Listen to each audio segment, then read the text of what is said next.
வாராகி அம்மாவை இந்த நாளில் இந்த நிவேதனம் கொண்டு வழிபடும் பொழுது வறுமைகள் அகன்று வளம் பெருக்கி உங்கள் இல்லத்தில் உள்ள சுகங்கள் அத்தனையும் உங்களுக்கு தேடி வந்துவிடும். செல்வ வளங்கள் பெருகும், தீமையெல்லாம் ஒளிந்து நன்மைகள் பெருகும். பல பல நன்மைகள் கிடைக்க வேண்டும். இல்லத்தில் என்ன வாஸ்து பிரச்சனைகள், என்ன பிரச்சனை எதுவாக இருந்தாலும் இந்த வழிபாட்டு முறையை நீங்கள் கையில் எடுக்கும் பொழுது மிக மிக நன்றாக இருக்கும். இப்போ நாம என்ன கிழமை? செவ்வாய்க்கிழமை.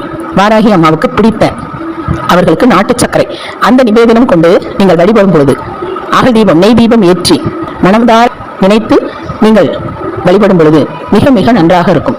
எப்போ ஏற்றலாம் அப்படின்னா, பிரம்ம முகூர்த்தம் என்பது ரொம்ப நல்ல நேரம். அது விட்டுட்டீங்கன்னா அடுத்து வருகின்ற ஹோரை என்பது நல்ல நேரமாக இருக்கும்.